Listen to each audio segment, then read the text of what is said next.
Assalamualaikum warahmatullahi wabarakatuh. Perkenalkan, nama saya Satrio Najib Padani.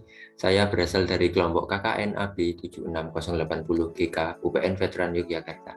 Di sini saya akan memberikan sosialisasi penguatan ekonomi hasil komoditas tani Dusun Ploso, Giri Tirto, Purwosari, Gunung Kidul. Di sini saya akan memberikan dua materi terkait tentang bisnis plan dan yang kedua tentang digital marketing. Langsung saja untuk yang pertama itu tentang bisnis plan. Mungkin sebelumnya kita harus mengetahui dulu apa itu bisnis plan. Definisi dari bisnis plan adalah suatu dokumen tertulis yang menggambarkan sifat bisnis.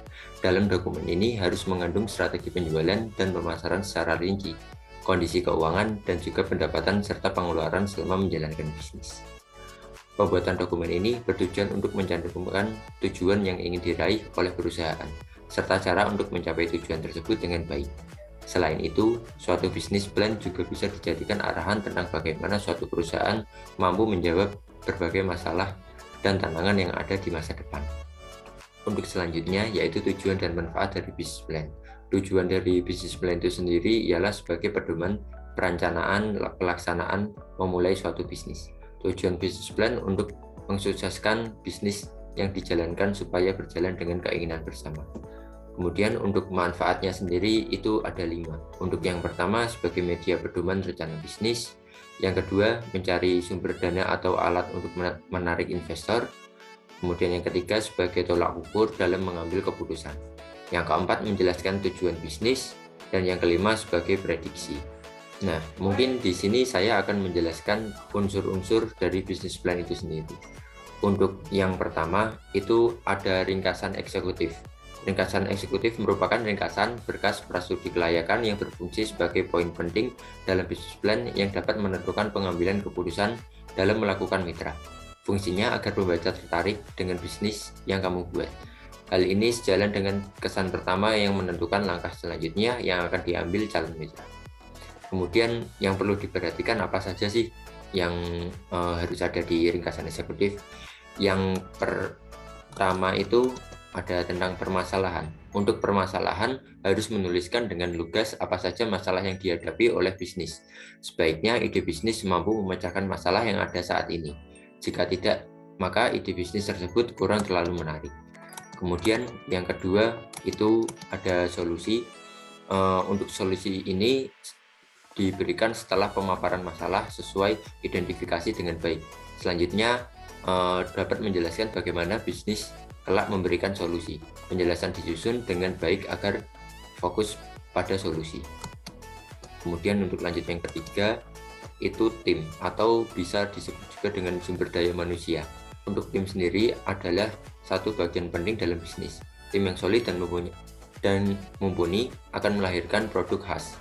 Seperti contohnya, kami memiliki kelompok petani yang berpengalaman dan masih menjunjung tinggi produk buatan tangan ataupun handmade. Kemudian lanjut untuk yang keempat ada segmentasi pasar. Sederhananya sendiri segmentasi pasar juga bisa didefinisikan menjadi proses identifikasi serta analisis pembeli terhadap produk dan ketertarikan antara disparitas ciri konsumen yang ada di pasar.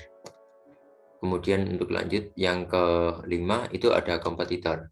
Untuk kompetitor menjelaskan sekarang ini bisnis yang dijalankan apakah memiliki pesaing atau tidak.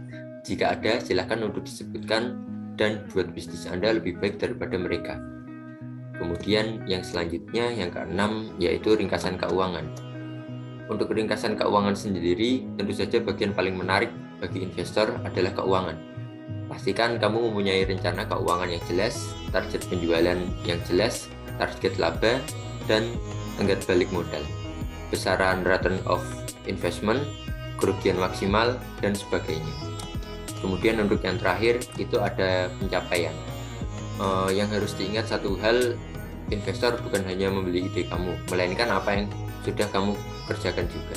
Sebaiknya kamu memiliki perwarupa dari bisnismu. Atau jika memiliki produk online, sebaiknya kamu memiliki fanbase, subscriber, atau jumlah pengunjung website. Mungkin untuk unsur bisnis selanjutnya yang kedua itu ada latar belakang. Latar belakang bisnis menggambarkan pengalaman bisnis selama berdirinya serta gambaran singkat tentang keadaan bisnis sekarang. Berikut hal-hal yang bisa dicantumkan. Yang pertama itu ada sejarah berdirinya, struktur organisasi, orang yang terlibat, produk atau jasa yang ditawarkan. Penjelasan mengenai produk seperti manfaat produk, kompetisi bisnis, dan daya jual produk. Menjelaskan mengenai bisnis seperti kelengkapan perizinan usaha, penghargaan yang telah diraih, model bisnis, dan rekan bisnis. Untuk yang ketiga itu ada analisis pasar, itu untuk memberikan gambaran tentang target konsumen dan strategi dalam menjual produk. Jelaskan bagaimana kondisi pasar yang ada serta bagaimana merupakan bisnis Anda dalam kondisi pasar tersebut. Kemudian untuk yang keempat ada analisis produksi. Nanti di dalamnya menceritakan lebih detail tentang produk atau jasa yang kamu jual. Bagian ini menjadi tempat menggambarkan produk pada investor. Kemudian lanjut untuk unsur bisnis plan yang kelima itu ada analisis sumber daya manusia. Sumber daya manusia adalah penggerak perusahaan. Bila sumber daya manusianya tidak berkompeten atau tidak bisa dipercaya, investor tidak akan mau menaruh investasi di dalam bisnis Anda. Untuk sumber daya manusia juga menentukan kecepatan produksi dan pemesanan produk. Kemudian untuk unsur bisnis plan yang keenam itu ada analisis keuangan. Perencanaan bisnis tidak lepas dari perhitungan untung dan rugi. Di bagian keenam ini bisa dideskripsikan kondisi keuangan dari bisnis Anda sekarang serta proyeksi keuangan bisnis ke depannya. Berikut beberapa poin yang mungkin dibahas. Jadi untuk yang pertama itu ada BEP ataupun break even point. BEP adalah titik di mana pendapatan dari usaha sama dengan modal yang dikeluarkan. Tidak terjadi kerugian atau keuntungan. Break even point menjadi ukuran yang penting dalam bisnis. Namun seringkali pengusaha mengartikan BEP dengan balik modal. Mungkin titik impas dan balik modal adalah dua hal yang sangat berbeda. Itu mungkin salah satu hal yang harus digarisbawahi. Kemudian ada ROI ataupun Return on Investment. Untuk ROI ini sendiri menghitung potensi keuangan aktual dan perusahaan, biasanya melibatkan pembagian pendapatan atau laba tahunan perusahaan dengan jumlah investasi awal atau saat ini. Return on Investment juga digunakan untuk menggambarkan biaya peluang atau pengembalian yang diberikan investor untuk berinvestasi di perusahaan.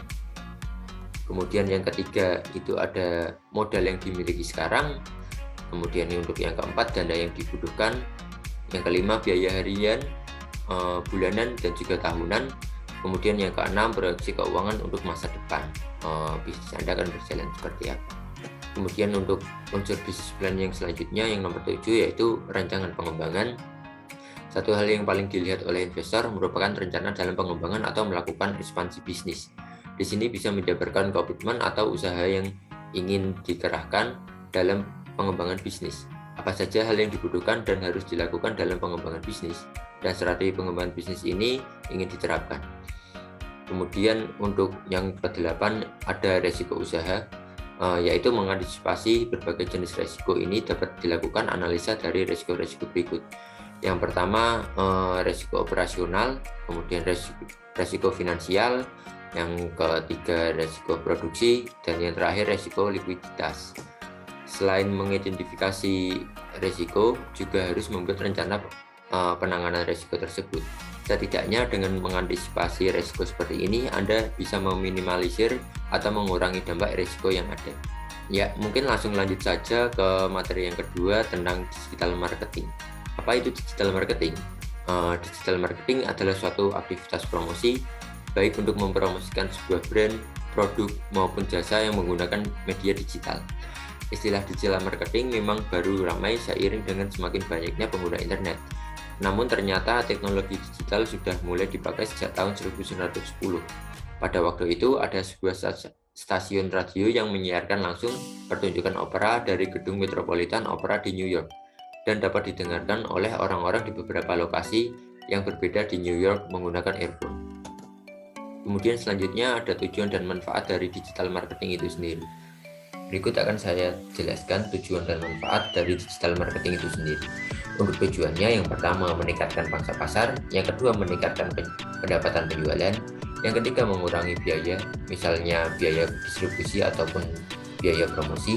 Untuk yang keempat mencapai tujuan merek, yang kelima meningkatkan ukuran database, yang keenam mencapai tujuan customer relationship management, Dan yang terakhir, memperbaiki manajemen rantai suplai. Untuk manfaatnya sendiri, itu untuk menghubungkan dengan konsumen di internet, menghasilkan penjualan yang tinggi, membuat pelaku lebih hemat, mengaktifkan layanan pelanggan real time, memberikan return on investment yang lebih tinggi dari kampanye yang dilakukan, kemudian yang terakhir membantu bersaing dengan perusahaan besar.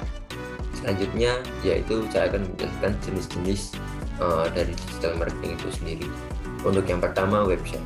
Website sangat berperan dalam menunjukkan profesionalisme perusahaan, membantu konsumen mengetahui bisnis Anda, promosi yang hemat, dan media bisnis yang mudah. Kemudian yang kedua, search engine marketing. Upaya untuk membuat website perusahaan mudah ditemukan dalam sistem mesin pencari. Kemudian yang ketiga, social media marketing.